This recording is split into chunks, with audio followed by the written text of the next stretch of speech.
são assuntos que eu sempre gostei, sabe? Só que eu nunca realmente, nunca não, né? Só que eu não segui estudando e tudo mais, porque eu tinha que focar na minha vida profissional, né? Eu tinha que sair de casa, eu sabia que quando eu fosse sair de casa não ia ser fácil a minha saída de casa, eu não ia ter ajuda quando eu saísse de casa, entendeu? Então, eu ia ter que batalhar por mim e por mim mesmo. Então, acabou que eu me afastei um pouco dessas minhas vontades de estudar. No Grêmio eu era diretor do meu ambiente, depois fui presidente do Grêmio, entendeu? Fui de comissão de formatura, então era uma coisa que eu sempre seguia. Eu pensei em seguir depois de formado no ensino médio, apareceu até uma oportunidade na época, só que eu acho que tu tem seu tempo, sabe? E agora eu tô aqui nessa luta realmente de saber como é que está atualmente. Você é uma pessoa excelente para falar a visão do jovem empreendedor, você é um especialista desse assunto já, né? Quase especialista no caminho.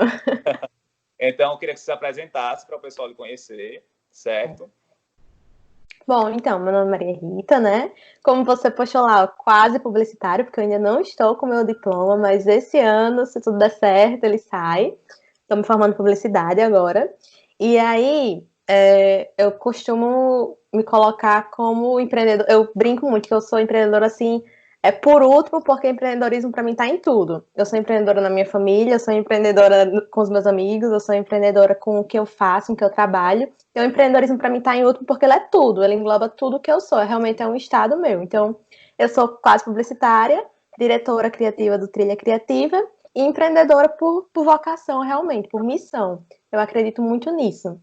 E aí, o Trilha, ele surgiu do meu processo realmente dentro da faculdade, Trilha Criativa. Que quando você ia falando, né, eu sempre vi muito esses assuntos, sempre quis me aprofundar, e quando eu cheguei na universidade, acho que na universidade, né, que você falou que se envolveu no Grêmio, enfim. E aí, foi justamente esse processo que eu passei. Eu comecei a entender muitas coisas na universidade, muitas habilidades, como oratória, como trabalho em equipe, só na universidade. E o Trilha surgiu da minha inquietação do porquê só na universidade eu vim descobrir isso.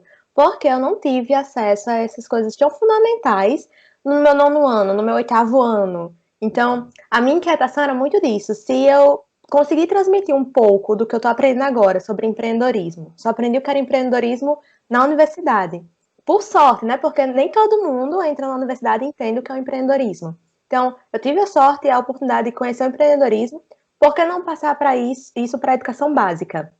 E aí foi quando o Trilha surgiu dessa minha motivação, dessa minha inquietação de querer que crianças, né, desenvolvam a confiança criativa. Para mim, empreendedorismo é muito confiança no que a gente tem de bom, dos nossos talentos. Eu cheguei na universidade muito desgostosa, assim, porque eu era muito boa com a parte de humanas e péssima com a parte de exatas. Eu me sentia totalmente frustrada, porque se você botasse assim, sob pressão para fazer 2 mais 2, eu ia começar a chorar e dizer, por favor, não, né? E aí eu me sentia muito frustrada com isso, eu me sentia, né, derrotada, não sou boa em exatas, não vou ser nada no futuro, mas eu não entendia que outras habilidades minhas eram também grandes potenciais. Eu não entendia os meus talentos, e aí o trilho também veio muito disso, de fazer com que as crianças entendam seus talentos, seja cantar, seja dançar, seja escrever, seja contar uma história, entendam isso como um talento e saibam aplicar isso no futuro, na sua profissão, no seu trabalho. Então, é por isso que eu brinco, né? O empreendedorismo hoje ele tá em tudo, porque quando alguém vem compartilhar alguma coisa comigo, minha mente já fica pensando, meu Deus, como é que a gente faz isso? Como é que eu maquino isso? Minha amiga vem compartilhar comigo esses dias. Maria Rita, eu queria mudar o feed do meu Instagram. Eu fiz, amiga, isso é muito bom, porque você pode fazer assim, você já pode divulgar que você gosta disso, e você pode ir mostrando o seu jeito de ser dessa forma. Então, isso é empreendedorismo. É você pegar algo e criar uma solução bacana com isso. Você é empreendedor em tudo, na família, na faculdade, em tudo. E é justamente desmistificar essa figura do empreendedor, né? Isso. Porque a gente acha que empreendedor é só quem abre uma empresa. E, tipo, gente, não é. Você faz um empreendedorismo na sua relação pessoal com seu esposo, com sua namorada, entendeu? Você faz... Empreendedorismo é tudo, assim. E essa sua percepção de por que você só aprendeu isso na faculdade, né? Graças a Deus eu tive um contato um pouco mais com isso só no ensino médio. Na educação básica eu não me lembro realmente, mas tem aquele Junior Advanced Isso, tipo a mesa, que gerou realmente uma nova visão, né, Mas algo que me preocupa bastante, porque você até postou isso, né? Era uma coisa que eu já vi, mas lá no Trilha tem isso, que 65% dos empregos para a geração Z, que são os nascidos em 1995 para frente, eles ainda não existem, sobre o Fórum de Economia Mundial, em 2017, que disse isso. E a gente vê, por exemplo, que hoje em dia existe o social media, que era uma profissão que ninguém pensava, né? E as novas profissões, elas estão aí surgindo. E elas surgem com a necessidade da sociedade. E o empreendedor ele tem que ver justamente isso. A educação básica de inovação e empreendedorismo tem que ser disseminada, porque eles vão ter que criar os próximos empregos, entendeu? Então, é de fundamental importância, assim, para ontem, porque senão vai ficar engenharia saturado, direito saturado, entendeu? E tudo vai ficar saturado porque a gente está formando as mesmas pessoas nas mesmas profissões, entendeu? E aí a gente vê muito disso o empreendedor como aquele, desmistificando, como você falou, tirando esse lado da genialidade. O empreendedor não é essa pessoa que vai trazer a galinha dos ovos de ouro e vai criar algo que nunca existiu. Porque eu brinco muito, até quando eu vou dar as oficinas para as crianças, tudo já foi criado, já existe tudo o que você possa imaginar. Então a nossa função hoje é pegar essas coisas e dar um novo sentido, um ressignificado para essas coisas que já foram, que já existem, para as profissões, por exemplo, a gente ressignifica como ela pode impactar mais na sociedade. Então, o empreendedor é justamente esse, que dá a cara a tapa, realmente, que faz acontecer, que encontra um problema válido e tem a vontade de achar uma solução. E uma coisa muito importante também de se falar é que o empreendedor hoje, eu vejo muito que ele nasce mais por sobrevivência do que por oportunidade. Eu gosto de dizer que eu tive muita sorte de ter sido empreendedora por uma oportunidade. Eu tive todo apoio, eu estava na faculdade, não precisava escolher entre empreender e fazer minha faculdade, eu pude fazer os dois, então eu tive uma oportunidade de empreender. Mas muitas pessoas hoje, elas empreendem para sobrevivência, para encontrar uma fonte de renda, porque já não tem mais outra alternativa, porque ficou sem trabalho. Isso é muito importante a gente ver, né? Esse empreendedor por sobrevivência, esse raiz, digamos assim, esse empreendedor raiz. Que a sociedade ela vai se transformando. Então, por exemplo, é muito difícil ter eu acho que talvez aconteça isso e tipo muito eventualmente, mas é difícil criarem do nada uma televisão, algo que seja igual à televisão, entendeu? A televisão veio de onde? A televisão veio evoluindo, do rádio, que depois, porque a gente coloca uma imagem, tipo, criou-se a televisão, entendeu? Mas primeiro vai se evoluindo, assim, as coisas, você pega uma coisa, vamos melhorar isso? Como é que vai melhorar isso? E vai, aí, tipo, e assim vai. O celular, no princípio, né? Era só a ligação, depois conseguiu colocar uma câmerazinha bem pequenininha. Aí o Bluetooth era do infravermelho, você tem que ficar os dois colados. E assim as coisas vão evoluindo realmente. Então você vai inovando as coisas que já existem. É uma construção. E por isso que a gente tem que sempre estar... Eu digo muito isso. A gente faz a faculdade, acho que vai parar de estudar, minha gente. A gente tem que continuar estudando de uma forma. Acho que a gente estuda mais quando sai. Sempre. E eu queria saber de você quais são as dores do empreendedor. Muitas. Muitas, mas também, assim, vamos falar das dores, mas depois a gente fala dos deleites, né? É porque hoje empreender eu vejo muito como... É uma ciência, empreender é uma ciência. No início, quando a gente tem a nossa ideia, quando a gente tem nosso insight, a gente se dedica a isso, mas aí, à medida que vai passando esse momento de euforia, vão surgindo a parte gerencial que a gente precisa lidar. O empreendedor, ele precisa gerir pessoas, ele precisa ter a gestão financeira, ele precisa ter a gestão da marca, ele precisa ter uma gestão estratégica, às vezes uma gestão jurídica, quando a ideia, o projeto, a empresa vai crescendo muito.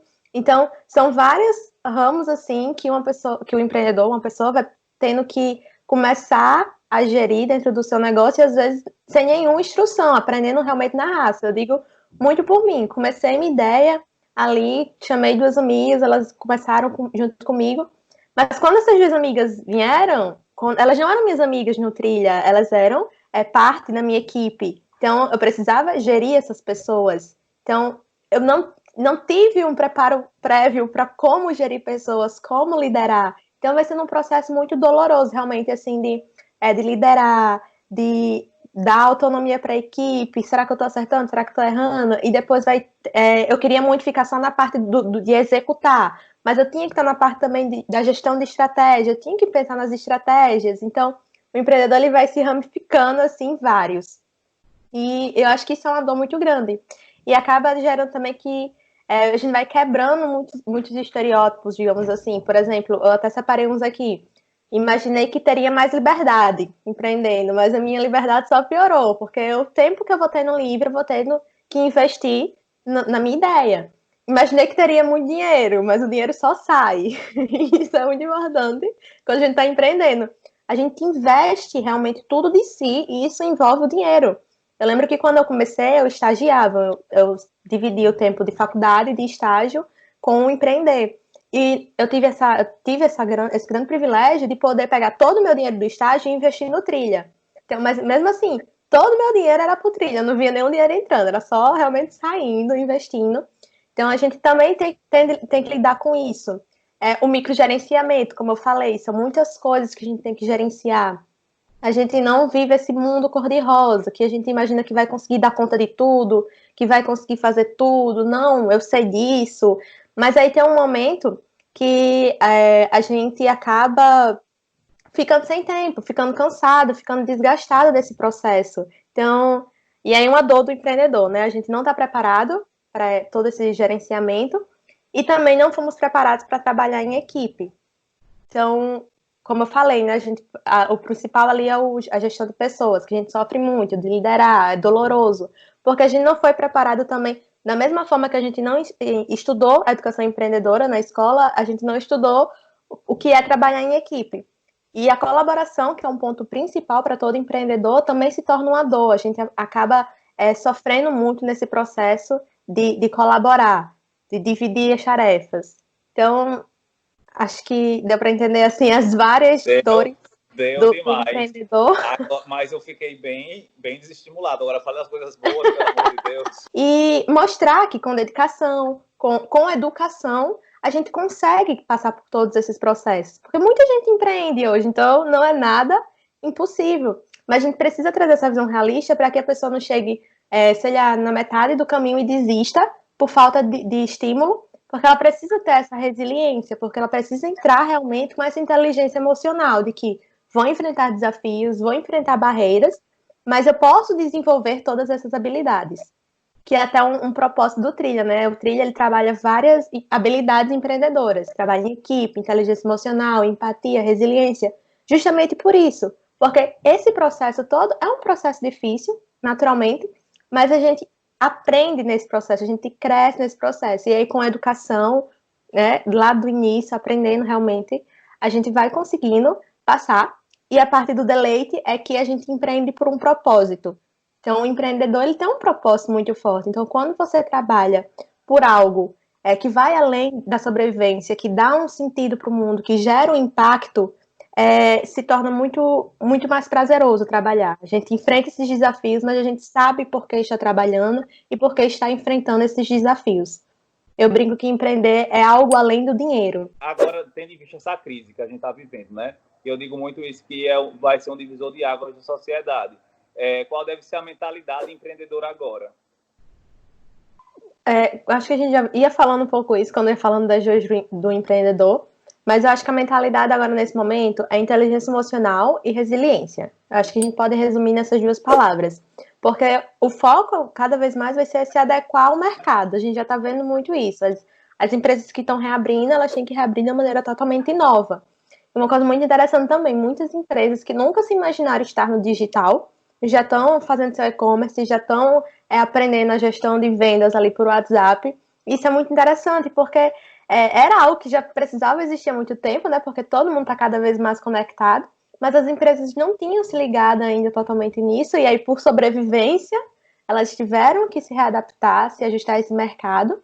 Então, eu vejo muitas empresas que realmente está dando super certo esse processo. As pessoas não pararam de comprar, apesar de todo esse momento que a gente está vivendo difícil. Então, por isso que eu falo, a inteligência emocional e resiliência. E eu posso dar até um exemplo bem prático, assim. Meus pais, eles têm uma escola, né? E a escola foi um dos serviços que foi bem impactado agora nesse momento. Os professores, eles não estavam preparados para dar aula remota, a escola não estava preparada para dar aula remota. E Os pais não estavam preparados para dar aula presencial. Os alunos, foi um boom, vocês vão ter que ficar em casa, estudar em casa, e aí foi toda aquela euforia. Mas depois, passado esse momento de euforia, os professores hoje, eles estão com uma bagagem digital enorme, eles estão aprendendo a utilizar de fato as novas tecnologias. E aí, como escola, da parte gerencial, eu posso falar, foi muito interessante realmente a questão da sobrevivência que a gente teve que passar aqui, eu ajudando meus pais, né? Porque aí a importância da inteligência emocional. Quando surgiu, vocês vão ter que implementar medidas de segurança, né, de higiene. E aí a gente fez, caramba, boy, a gente não pode, a gente tem que economizar agora, porque tá tendo toda uma crise, os pais estão passando por um momento de dificuldade, a escola também está passando por uma crise financeira. E aí foi quando surgiu a inteligência emocional e resiliência. Meu pai, muito esperto, como eu falo sempre, né? O empreendedor é aquele que está sempre atento a se inovar e dar a cara a tapa. Ele aprendeu olhando os vídeos, aprendeu como fazer os tapetes sanitizantes, ele aprendeu como fazer os lavatórios, e ele que fez realmente, porque então aí entra a questão da sobrevivência, né? A oportunidade, a escola surgiu de uma oportunidade, a gente teve a oportunidade, fundou a escola, deu tudo certo. Mas aí nesse momento de crise a gente teve que empreender na sobrevivência. E aí a gente aprendeu a fazer os tapetes, a gente aprendeu a fazer os lavatórios, para economizar. Mas aí eu vejo como foi importante nesse momento a inteligência emocional. Porque se a gente tivesse se desesperado, não vamos conseguir, vamos ter que fechar, não tem como, a gente não teria tido esse olhar empreendedor de, peraí, a gente consegue fazer isso aqui, a gente consegue adequar dessa forma, a gente consegue educar os alunos, os professores, as crianças, os pais dessa forma. Então, eu acho que a gente resume esse novo momento dessas palavras, inteligência emocional e resiliência. Mas é isso. Muito obrigado, Maria Rita. Eu que agradeço o espaço. Obrigado demais. Eu, amei lhe conhecer, de verdade. Já tinha excelentíssimas referências suas e conversar com você só foi para mostrar isso mais ainda. Simpática, linda, empreendedora, Obrigada. que não tem medo e siga aí realmente, porque a gente precisa de exemplos desse jeito para a gente mudar Natal e fazer essa cidade crescer e deixar de perder tantas pessoas, sabe? Porque às vezes a minha grande dor é essa, sabe? De verdade, a gente já perdi muitos amigos para São Paulo, para Barcelona, Finlândia, Canadá, e gente, porque a gente não pode desenvolver aqui, claro que são vários fatores, a gente tem que falar sobre segurança também, mas a valorização pessoal, sabe? Até saúde, é questão de saúde pública até, de você se sentir valorizado, de você se sentir profissionalmente realizado, é uma questão até de saúde pública também, né? E a gente consegue isso através do empreendedorismo na nossa vida emocional, na nossa vida pessoal, na nossa vida profissional, na nossa vida de relacionamento com outras pessoas. E o empreendedorismo, eu acho que é uma palavra que está em alta, às vezes ela é distorcida, o sentido, a amplitude dela é muito restrita, digamos assim, e eu acho que se a gente tiver pessoas como você que expliquem e mostrem aplicabilidades, é sensacional, viu? Muito obrigado, de verdade. Eu que agradeço, inclusive parabenizo você, porque por acreditar fielmente e plenamente na educação, você está no caminho certo. A gente realmente tem que educar as pessoas. A gente tem que mostrar como se faz, abrir as portas de conhecimento, né? Como eu falo. Então, se a gente tem esse poder, a gente empodera outras pessoas. Então, parabenizar, agradecer o espaço e dizer que eu estou sempre à disposição.